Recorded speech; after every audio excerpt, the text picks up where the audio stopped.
a gente, bom, já esteve repassando bastante como é que Rama, de alguma forma, organiza essa proposta teórica a partir da ideia de transculturação de Fernando Ortiz, como ele, de alguma forma, lê esse tema da transculturação, trasvasando esse conceito para a história da narrativa ficcional da América Latina y en especial cómo él utiliza ese concepto para poder establecer una oposición entre cosmopolitismo y regionalismo, o si ustedes quisieran, entre vanguardas y romance regionalista, y cómo él también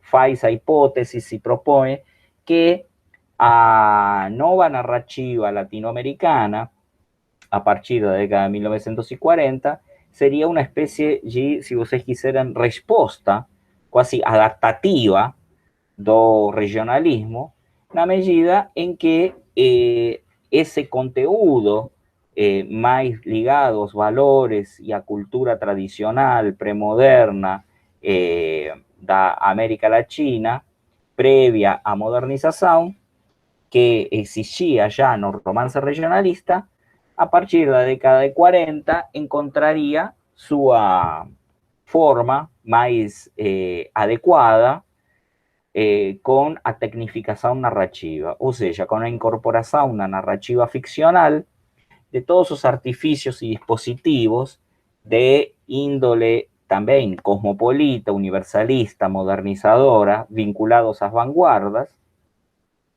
y que eso daría, de cierta forma, una nueva narrativa regionalista que Antonio Cándido llamaría de superregionalismo y que Rama caracteriza como una narrativa transculturada, o sea, una narrativa que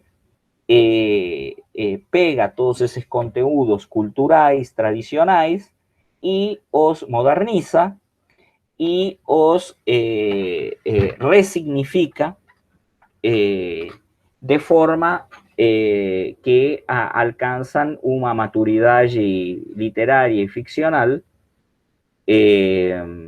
que para él va a ser esta cuestión de un poco a razón do suceso de leitores, de público, tanto en América Latina cuanto en Europa y en los Estados Unidos, la nueva narrativa latinoamericana que después va a dar no boom de la literatura latinoamericana.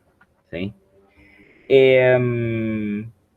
Rama no apenas hace esa hipótesis, como estábamos diciendo, analiza específicamente en tres diferentes niveles narrativos cómo es que se daría esa transculturación.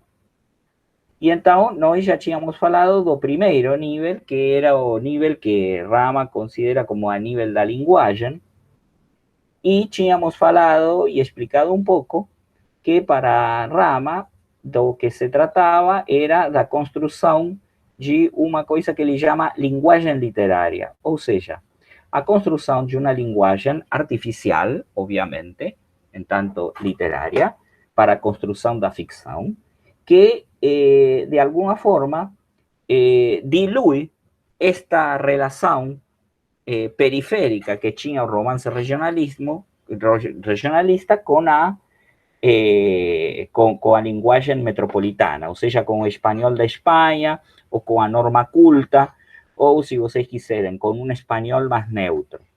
La verdad, esta lenguaje literaria, de cierta forma, incorpora a multiplicidad dialectal, que ya no serían llamadas como dialectos, más como lenguaje popular. Yo diría que también incorpora o multilingüismo de esa heterogeneidad, como diría Cornejo Polar, de América Latina, o sea, incorpora a posibilidad de que en la lenguaje literaria estén otras lenguajes de pueblos originarios, como por ejemplo o quichua, o aymara, o nahuatl, o maya, y entran en vínculo con o español para una construcción que permita hacer da voz do narrador una voz propiamente latinoamericana. Por que isto da voz do narrador? Bom, da voz do narrador porque o regionalismo também, de alguma forma, incorporava essas linguagens. Só que as incorporava através do diálogo. Em outras palavras, funcionavam como as vozes das personagens. Y en ese sentido, o romance regionalista tinha, con esa diversidad lingüística, un tratamiento documental, si vocês quiserem. Ou seja, como si de alguna forma todas esas manifestaciones lingüísticas fossem objeto de trabalho quase que antropológico ou sociológico, e por isso se colocaban na voz das personagens a través do diálogo. No entanto, o narrador era como que se afastaba disso e incluía no final do texto una especie de glosario o vocabulario o de termos regionais que era una especie de actitude do narrador de tentar colocar a súa voz narrativa nun lugar de neutralidade, que como nós sabemos, a neutralidade nunca é neutral, e na verdade do que se trataba era de que o narrador asumía una voz de un español vinculado a una especie de norma culta o norma metropolitana o norma de algún tipo, porque cada vez que existe una norma, existe obviamente o anormal, o sea, o que está fuera de esa norma. Todas esas falas, toda esa diversidad y heterogeneidad lingüística y cultural de América Latina, por tanto, ficaba registrada no romance regionalista como esa anormalidade, ou seja, como aquilo que não formava parte da norma. A construção, a invenção de uma linguagem literária, e neste sentido, a transculturação da linguagem na nova narrativa latino-americana, para Rama, significa a anulação dessa diferença entre o que é normal e o que é regional, dialectal, popular ou até línguas outras, línguas alteras, como o quichua, o aimará, o nahuatl, ou as línguas dos imigrantes. En otras palabras, todo isso se amalgama en un único resultado que da conta da experiencia lingüística de América Latina como una multiplicidad de alteridades y a construcción de ficción se realiza en base a esa nova linguagem transculturada. ¿Esto qué significa? Bueno, significa que así, en un primer olear, os glosarios, os vocabularios, as explicações de regionalismo somem, desaparecem. Em segundo lugar, as variações regionais ou os dialectos para a famosa linguística desaparecem também, somem. E de alguma forma, a narrativa está contando com a imaginação do leitor. Com a imaginação do leitor que joga não com o que o leitor conhece, ou seja, com o que seria o entre nós dos leitores, mas precisamente com o que o leitor tem de nós outros, de nosotros, como se diria em espanhol. Ou seja, que em todos nós existe também esse vínculo, essa escuridão, essa ignorância, esse lugar incómodo o de extrañamiento, vinculado a aquilo que é inentendível ou não se conhece ou se coloca como uma forma de alteridade. O leitor proposto, então, pela nova narrativa latino-americana é um leitor cuja imaginação literária está ancorada tanto no que ele conhece quanto no que ele não conhece. Faço eu assim um comentário à parte. É muito coerente com a teoria da resposta estética ou teoria da resposta ficcional de o teórico alemão Wolfgang Isser, porque Isser, quando estuda a construção ficcional, que se define por uma ideia que é o como se, ou seja, toda a construção ficcional faz de conta de que isso é verdade, como se fosse verdade, o que diz Wolfgang Iser é que na ficção o texto está, por dizer assim, esburacado. Ou seja, que toda ficção avança não apenas pelo que é dito, pelo que é enunciado no texto, mas também por todas aquelas escuridões e brancos, se vocês quiserem, ou todas aquelas ausências, todas aquelas coisas que o texto não fala. O preenchimento dessas coisas que o texto não fala é que o leitor executa uma resposta estética. Que é uma resposta estética? A possibilidade de que o leitor preencha essas lacunas com a sua própria imaginação. En otras palabras, que o texto ficcional nunca está terminado, nunca está acabado. A diferencia de otros textos, o texto ficcional só se completa, só se transforma en ficcional no momento en que o leitor usa su imaginación para gerar esa respuesta estética. Esta es la teoría de la respuesta estética de Wolfgang Iser, que é muito interessante. Em algum sentido, a resposta estética de Wolfgang Iser tem a ver muito com a teoria gestáltica da arte de Rudolf Arnhem. Só para vocês terem um exemplo, não sei se vocês chegaram a ver em algum momento essas imagens que parecem que são duas coisas ao mesmo tempo. Digo, por exemplo, eu tenho dois rostros enfrentados de perfil, mas se eu vejo de alguma forma esses rostros, posso ver dois rostros enfrentados, ou se eu vejo esses rostros com outra perspectiva, posso ver um copo ou uma taça. Isto é o que na teoria da arte gestáltica indica que o óleo, de alguma forma, preenche vácuos da imagem, que a imagem se significa a partir do olhar. Outro exemplo bastante, se vocês quiserem, comum, até corriqueiro, da teoria gestáltica, são os famosos captchas. Aqueles captchas que aparecem na internet, que preguntan para saber si vos es un robot o no, y o Google, que puede identificar semáforos, carros, etc. O aquellos captchas que piden para identificar letras y números. Bueno, efectivamente, esos captchas están baseados en la misma idea.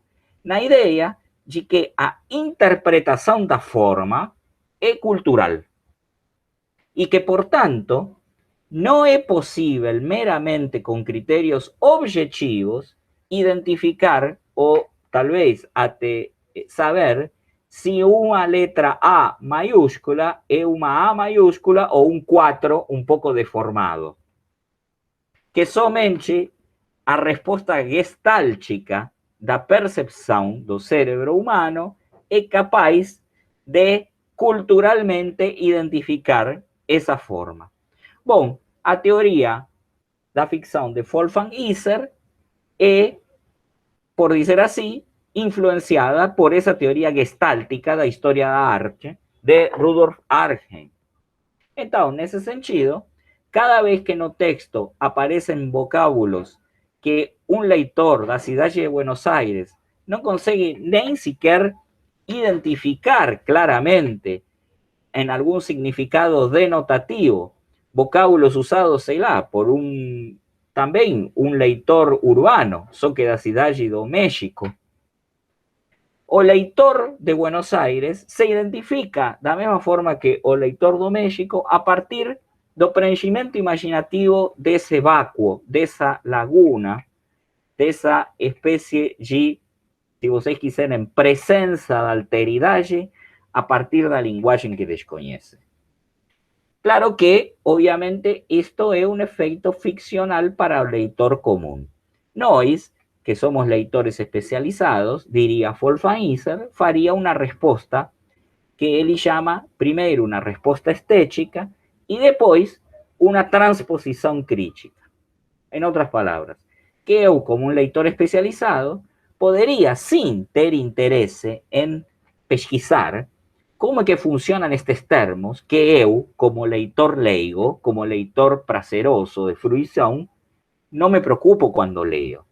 Ahí sí precisaríamos de diccionarios y de lingüística, de regionalismos, pesquisa de diferentes formas de decir as coisas. No entanto, o que é interessante para Rama, quando ele destaca esta linguagem literária, é que para a construção da ficção, que é nosso objetivo, como leitores de fruição, o conhecimento lingüístico não é necessário. E que, portanto, a literatura, possivelmente, pela primeira vez na América Latina, é como que já não é a representação de um uso de classe para dizer que os escritores são os que melhor utilizam a língua. Não, não. Provavelmente são os que melhor utilizam a língua para criar uma realidade diferente, ficcional. Não necessariamente isso significa que são os que melhor escrevem, no sentido, por exemplo, de la linguagem de uma dissertação de mestrado, ou de um informe ou de um relatório comercial. Em outras palavras, que isso é uma grande quebra na cidade letrada, porque, de alguma forma, o que está dizendo é que, primeiro, que os escritores de literatura não necessariamente têm que ser letrados. En otras palabras, no necesariamente precisan da certificação de todos esses estudos dizendo que são os que melhor usam a língua em geral. Uma coisa são os advogados e os notários, e outra são os escritores. Em segundo lugar, liberam também o escritor da obrigação de evitar a utilização dos erros da língua. Porque os erros para a linguagem literária já não são importantes enquanto erros. A norma tem sumido. O que ganha a linguagem literária é um público, é um leitor vernáculo, se vocês quiserem. Um leitor latino-americano, que a narrativa regionalista da década de 30 não tinha.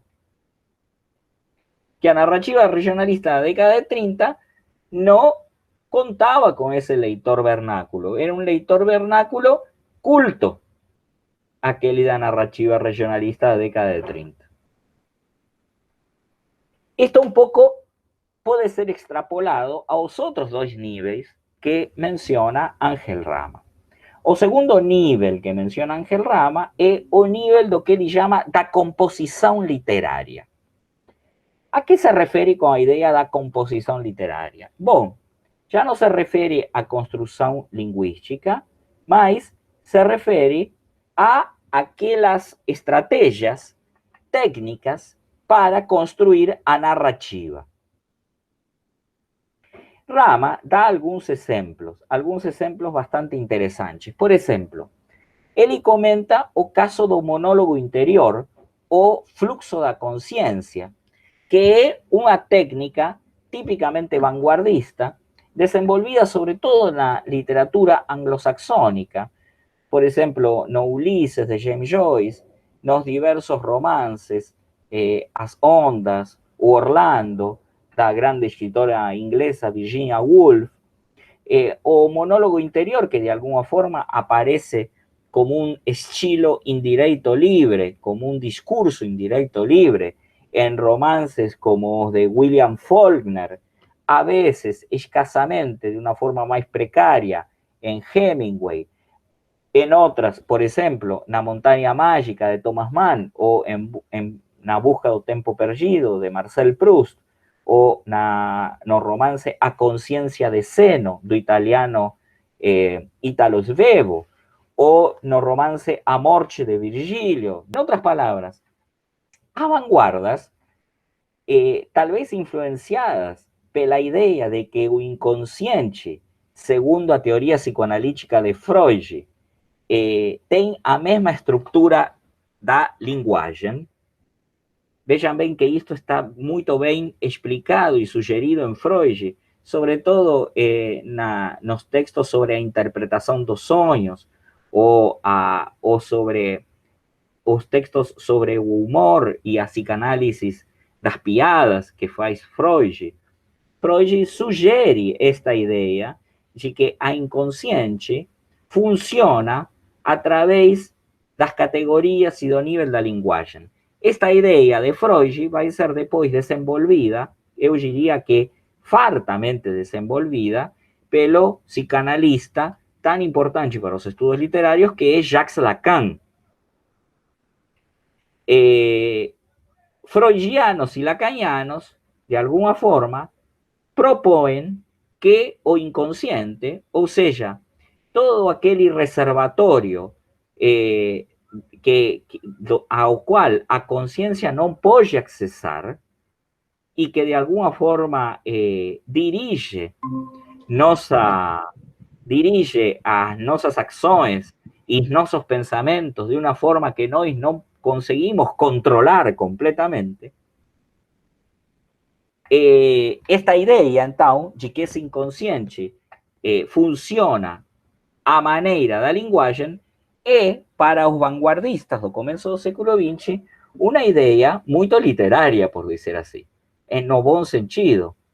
De alguma forma, o fluxo da consciência, esta espécie de escrita na qual parece que o narrador está pensando e então é uma escrita às vezes desorganizada, às vezes connotativa, às vezes por associação de ideias, como se fosse uma espécie de grande voz interior que fala, é uma forma do realismo, ou se vocês quiserem, do hiperrealismo das vanguardas, porque é uma realidade mental que tenta se reconstruir a través do artifício de fazer uma série de sentenças, muitas vezes sem pontos, sem comas, como no caso do Ulisses, de James Joyce, cujo monólogo final é o monólogo da esposa do protagonista, Molly Bloom.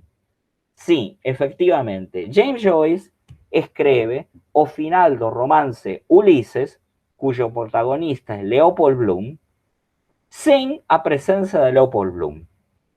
O que coloca são, ao longo de 40 páginas, o que pensa, o que passa pela cabeça da esposa de Leopold Bloom, ou seja, de Molly Bloom, o que passa pela cabeça de uma mulher que está na cama esperando seu marido voltar de um bordel enquanto está menstruando. Não parece casual esta eleição de James Joyce. Ou seja, se coloca, por dizer assim, no olho do furacão do que pode estar pensando, talvez, um sujeito que até o momento, o que pensasse ou não pensasse, era meio negligenciado na literatura, ou, se vocês quiserem, domesticado.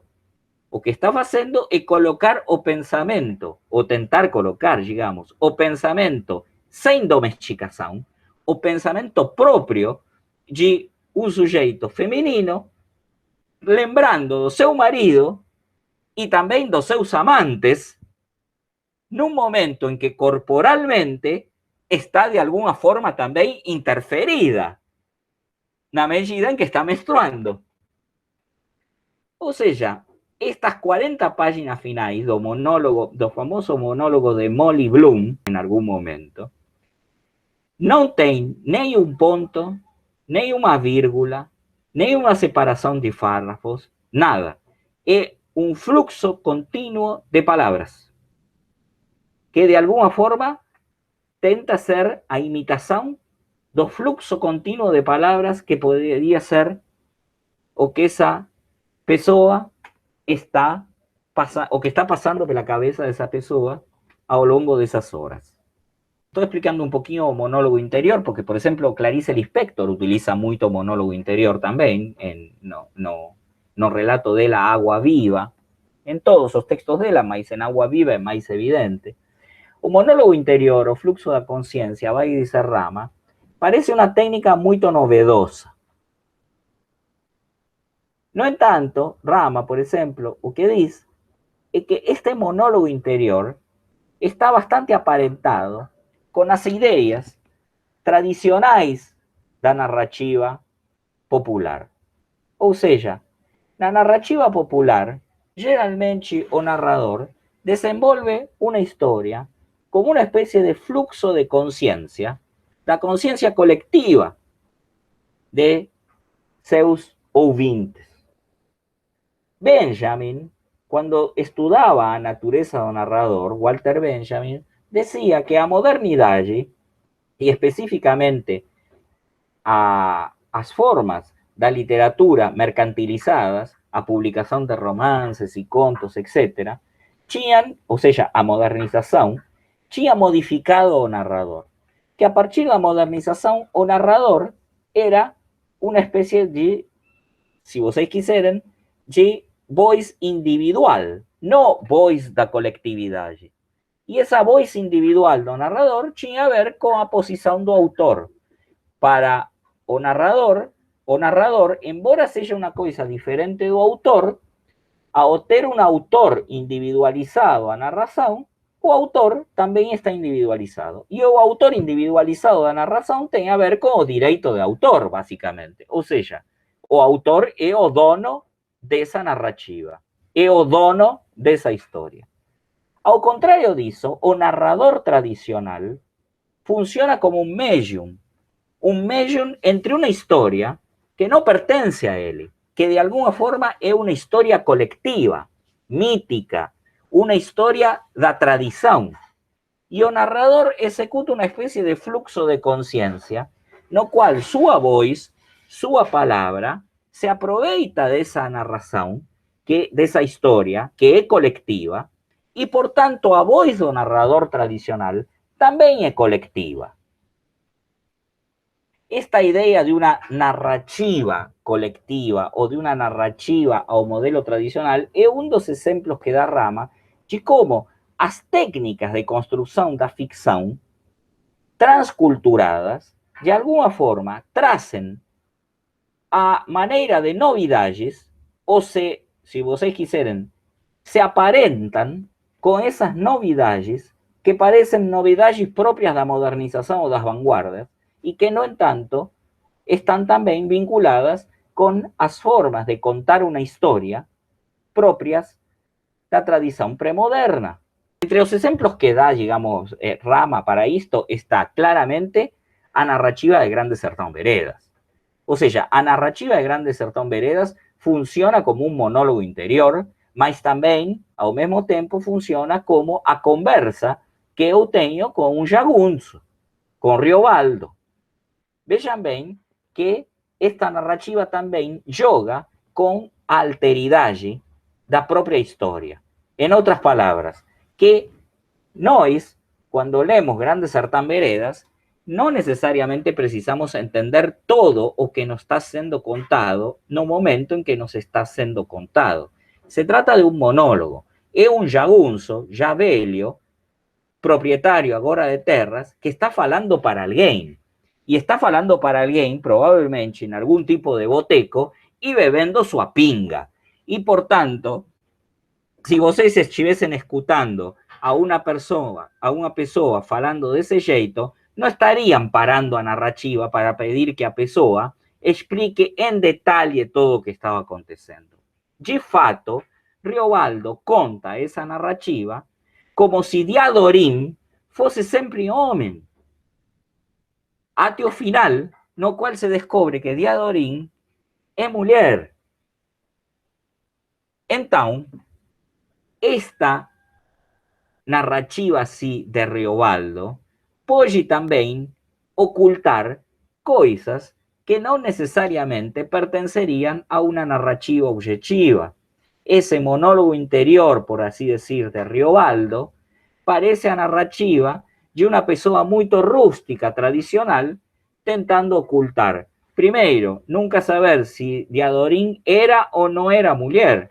Segundo, saber se Diadorim estava sendo mentido no final como mulher, porque seu amor por Diadorim é quase que um amor gay. O que tento dizer é que esse monólogo interior se parece muito a uma narrativa de um personagem rústico premoderno que está contando sua própria história. Ou seja, se parece muito a como Martín Fierro conta sua própria história, que é mentindo, se autojustificando. De repente, o monólogo interior de Grande Sertão Veredas está muy próximo do repente que deu origen a narrativa tradicional de ese, como diría Borges, romance realista llamado Martín Fierro. Otro ejemplo que da Ángel Rama es 100 años de soledad, 100 años de soledad de Gabriel García Márquez. Gabriel García Márquez muchas veces menciona que él, para contar esa narrativa, se inspiró en la forma que tenía de contar historias su propia voz. Esa narrativa, sí, da vovó de García Márquez, tiene a ver con esta idea dos contos tradicionales, los cuales, no medio do conto, se misturan episodios maravillosos con episodios extremadamente realistas y vinculados casi que denotativo referencialmente a cosas, plantas, paisajes y cosas que vocês pueden observar. A narrativa de 100 años de solidão, então, de alguna forma, sí, como diría Lemar Chiampi en su teoría do real maravilloso, está así vinculada con los contos maravillosos de tipo tradicional. Está vinculada también con fantástico en algún otro punto. Mas, sin duda, los contos maravillosos son tal vez o último reservatorio da tradición occidental premoderna. No se esqueçam que todos los grandes contos, Hansel y Gretel, o sea, Joãozinho y María, a Cinderela, Polegar, en fin, todos esos contos tradicionales que eu acho erradamente se piensa que son infantis, fueron recopilados da tradición oral europea. Nessa recopilación de esos contos tradicionales da tradición oral europea, Rama observa que a nova narrativa latinoamericana, por tanto, también recupera esa narrativa tradicional americana. O sea, no se aproveita apenas do maravilloso europeo, mas cuando va ao reservatorio da tradición oral, aparece a tradición oral americana. A tradición oral americana vinculada a todas as populaciones rurales de origen indígena, mestizo, o aquellas poblaciones que tracen historias orais da África. En otras palabras, então, que, curiosamente, vai dizer Rama, a incorporação técnica de formas de narrar, de fluxo da consciência, de quebras na temporalidade, de mudança de pontos de vista, de metamorfosis das personagens, todas técnicas que parecen extremadamente vanguardistas y cosmopolitas, de alguna forma se vinculan con formas narrativas tradicionales que voltan transculturadas la nueva narrativa latinoamericana. Por último, o terceiro nivel que identifica Rama para a idea de transculturación narrativa es o nivel que le llama o nivel dos significados. A gente podría llamar eso de nivel dos significados o nivel do sentido, tal vez. No se trata de significados denotativos, se trata fundamentalmente de la idea de qué significa esa narrativa do punto de vista cultural. ¿Qué valores culturales está trazendo y cómo esos valores y cuestiones culturales hacen sentido para un lector de América Latina y proponen un sentido diferente para un lector no latinoamericano capaz de identificar una cultura diferente. Básicamente, o que dice Rama es o seguinte, que a nova narrativa latinoamericana no se concentra en los mitos, mas no pensamento mítico. Os mitos son narrativas, básicamente. Son narrativas que se proponen de una forma diferente a idea de historia, ya desde la época de los griegos, que tiene a ver con la idea de un pasado real. Las narrativas míticas tentan explicar valores, formas de conducta, ensinar pedagógicamente determinadas formas da cultura de un determinado povo. Por tanto, un mito é basicamente una narrativa. Neste sentido, então, diz Rama, os romances regionalistas da década de 30 trazían para o romance muchas veces esas narrativas míticas o mitos. Referenciaban esos mitos y recontaban esos mitos. No en tanto hacían esto de una forma documental, como si o narrador no fuese parte de esos mitos, como si o narrador de alguna forma estuviese recabando documentos de mitos de América Latina y os colocase dentro de una narración claramente literatura occidental. O que vai dizer Rama é que a grande transculturação, nesse sentido, no sentido do pensamento e dos significados culturais, é que a nova narrativa latino-americana, de alguna forma, deixa, no é que deixa completamente de lado os mitos, às vezes están recontados mitos tradicionais nessa nova narrativa.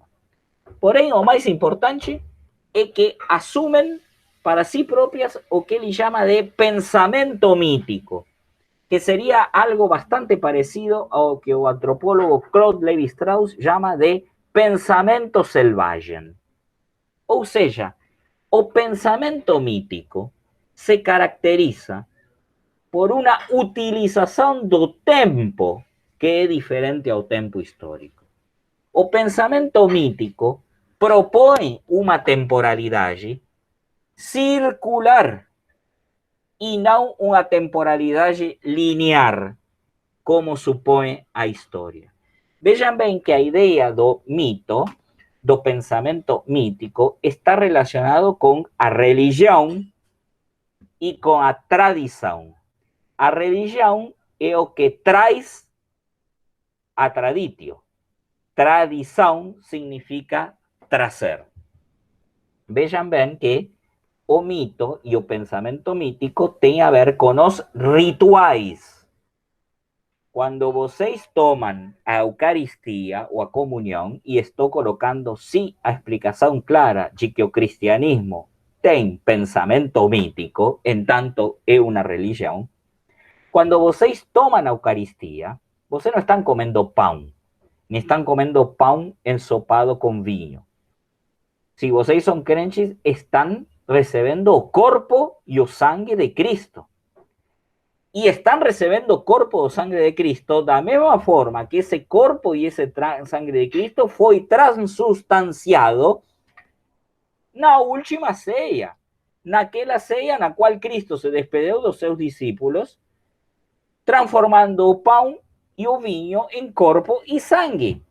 Portanto, a temporalidade mítica indica que cada vez que eu repito o ritual, por isso é tão importante no ritual seguir sempre as mesmas regras, porque aí se produz um acontecimento mágico.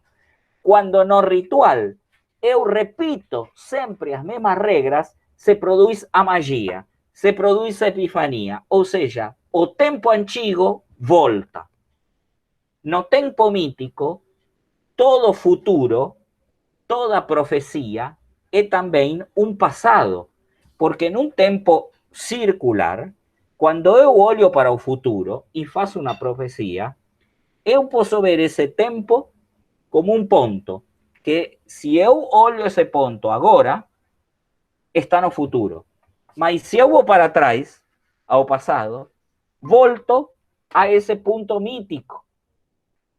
Ou seja, a profecia é uma coisa que volta a suceder, o que sucedeu sempre. Toda profecia é autocumplida, por dizer assim. A profecia só repete o pronóstico no futuro de uma coisa que já aconteceu no passado. Isso é pensamento mítico. Circularidade do tempo. Ausência de tempo moderno, ou seja, tempo linear. Vejam bem que a modernidade, na medida em que propõe que sempre existe um progresso e uma novidade, tem os olhos voltados não para o passado, para a tradição, mas para o futuro. A modernidade tem, por dizer assim, do ponto de vista do pensamento mítico, a miragem de que o futuro é tudo novo, que o futuro está só por ser feito. Quando eu olho o futuro como pensamento mítico, o que eu observo é a possibilidade de que se repita o passado. Esta ideia do pensamento mítico em torno da temporalidade, em algumas linguagens de povos indígenas, de povos originários, está representada até gramaticalmente. Nós sabemos que os verbos nas línguas indo-europeias e mais especialmente nas línguas latinas flexionam. Digo, tem uma flexão em pessoa, tem uma flexão em tempo e tem uma flexão em modo. Ou seja, una mesma raíz verbal que indica esa parte lógica da sentencia vinculada ao movimento tem uma temporalidade, tem uma intenção ou um modo e tem alguém que fala, ou seja, um enunciador, alguém que realiza essa ação, um sujeito. Em muitas linguagens indígenas, os verbos funcionam independentemente do tempo. E como é que eu dou a temporalidade do tempo? Apenas com um prefixo ou com um sufixo. Eu acrescento a um substantivo, ou seja, a um nome, um sufixo, e esse substantivo indica que está sendo considerado no passado. E o substantivo, com um certo prefixo, pode indicar que está sendo considerado esse ser, esse substantivo, no futuro. Portanto, a temporalidade não funciona da mesma forma que nas línguas indo-europeias. A temporalidade é a modificação do ponto de vista narrativo, vai dizer Rama, mais importante do pensamento mítico. Porque não a poesia, que sempre teve uma ideia temporal instantânea, não o teatro, que é presente puro. A narrativa, o cerne, o núcleo duro de toda narrativa é a textualização do tempo. Quando eu narro alguma coisa, o que estou dando é uma versão, no final das contas, de que é o tempo, de como entendo a temporalidade. Toda narrativa tem uma proposta de temporalidade. Mesmo a narrativa, por exemplo, desse romance que eu mencionei, A Morte de Virgílio, é muito interessante, porque acontece apenas em uma hora, na última hora de vida do poeta latino Virgílio. Só que ao mesmo tempo de uma hora, é ao mesmo tempo toda a vida de Virgílio, porque nessa última hora da sua vida, Virgílio relembra e, de alguma forma, uma hora é todo o tempo. Ou no conto de Borges, O Milagro Secreto, un homem está frente a um pelotão de fuzilamento e em um segundo, no segundo antes de que chegue a bala a matar ele consegue viver muitas vidas. A temporalidade não é o tempo cronológico nem o tempo da física. A temporalidade é verdadeiramente nossa forma de estar no mundo. Quem pense que nós vivemos em 3 dimensões está errado.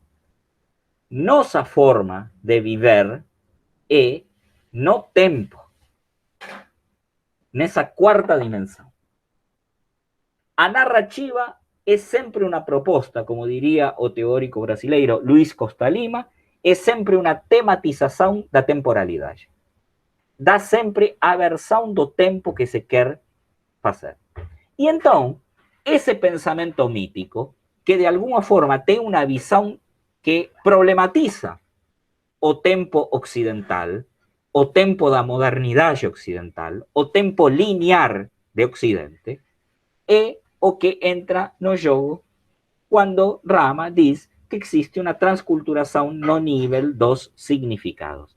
Se vocês observam, depois, no final do artigo de Rama, vocês van ver que isto é muito evidente em todos os romances que ele analisa. Desde Grande Sertão Veredas, porque a temporalidade está problemática na parte do sertão, não se sabe exatamente que lugar é, ni en qué tempo é. Mas vejam, por exemplo, no caso de Pedro Páramo, de Juan Rulfo, no cual o propio artificio literario de que todas as voces están, por decir así, caóticamente colocadas, presupone a ideia de que si son todos mortos, todas as voces falan en una mesma simultaneidade, porque están falando en una eternidade. Nem que falar con 100 años de soledad, 100 años de soledad, que por una parte vai enganando o leitor uma e outra vez ao ponto de que começa sendo uma história e depois, no final, nós descobrimos que se trata de um livro que já foi escrito como profecia pelo Melquíades, que é o personagem de 100 anos de soledad. Ou seja, que a metade do livro é história e a segunda metade é profecia. A alteração da temporalidade, a problemática com a temporalidade é uma constante na nova narrativa latino-americana. E para Rama, isso significa que a nova narrativa latino-americana finalmente assumiu aquele compromisso que dizia Alejo Carpentier de que é a história da América Latina se não é a crônica do Real Maravilhoso. Na verdade, o fato mais maravilhoso de todas as narrativas da Hispanoamérica não é que uma personagem coma a terra ou outra personagem voe ou que todos os personagens estejam mortos. É que a própria leitura narrativa altera a ideia de tempo, coloca o tempo no nível de uma maravilha. ¿Se entende isto? Ou seja, esta é um pouco a explicação que dá Rama dos 3 níveis da transculturação narrativa. Eu propositalmente não mencionei nunca como exemplos los ríos profundos de José María Arguedas, porque los ríos profundos podría ser colocado como ejemplo de varias de estas cosas. Por ejemplo, los ríos profundos tienen una linguagem literaria, sí, que coloca o quichua junto en continuidad con o español, ao ponto de que José María Arguedas tem como língua nativa o quichua, como língua primeira língua quichua, e depois aprende o espanhol. Por tanto, o quichua e o espanhol van juntos em todas as narrativas de Argueda. Vocês podem ler qualquer um dos contos dele. No entanto, também, em todos os contos e também nos Ríos Profundos, o que vocês observam é que essas duas línguas estão em extremo conflicto, ao ponto de que estão juntas, mas não se misturam. Às vezes alguém poderia dizer, bom, mas a organização sintáctica, a musicalidade de José María Arguedas é uma musicalidade que está trazida da linguagem quichua. É possível, porém, a transculturação como mistura no texto de Arguedas é problemática. Por isso é que é o núcleo da discussão sobre se o texto de transculturação de Rama é aplicável ou não é aplicável. Si se trata de una transculturación armoniosa o se trata de una evidencia do conflicto cultural. En Arguedas daría a sensación de que esa transculturación es meramente un proceso, que o que nós notamos nos textos de Arguedas é una tensión, una conflictividad permanente entre o que está dito en español y o que está dito en quichua. Na construção narrativa, no segundo nível da transculturação de Rama, os textos de Arguedas encontram uma conflictividade menor. No entanto, capítulo de Los Ríos Profundos chamado Zumbailho. Esse capítulo, Zumbailho, que faz referência a uma espécie de trompo que gira e faz um barulhinho, ¿sí? É um capítulo muito importante. Primeiro, pelo problema acusmático, ou seja, porque traz o tema do som da língua quichua, que está presente no espanhol de Arguedas. Quando Arguedas escreve em espanhol, a música do espanhol de Arguedas está atravessada pela música do quichua.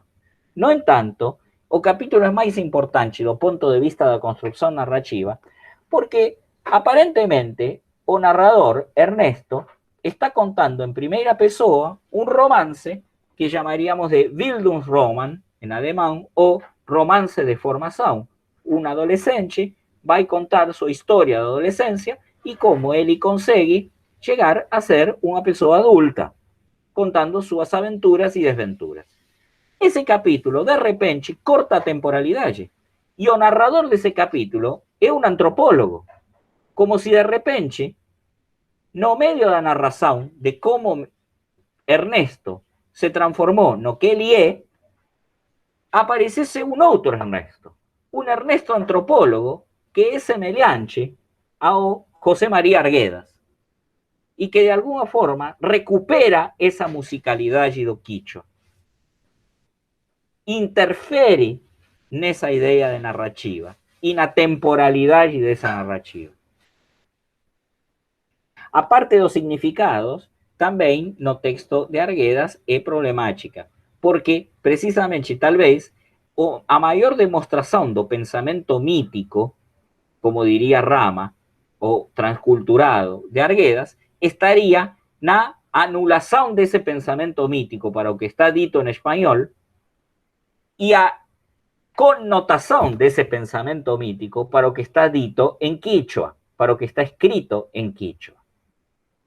En otras palabras, parecería ser como que o pensamiento mítico na obra de Arguedas no llega nunca a ser transcultural, permanece protegido, fechado nesas palabras en quichua que o leitor nunca pode llegar a entender se não fala quichua. Ou seja, se não tem a apropriação dessa alteridade e, portanto, não é alteridade. Mas o texto de Rama basicamente diz isso e se vocês quiserem ler um pouco mais como é que Rama analisa nesses romances a transculturação narrativa, é só ir na parte quarta do artigo, ok?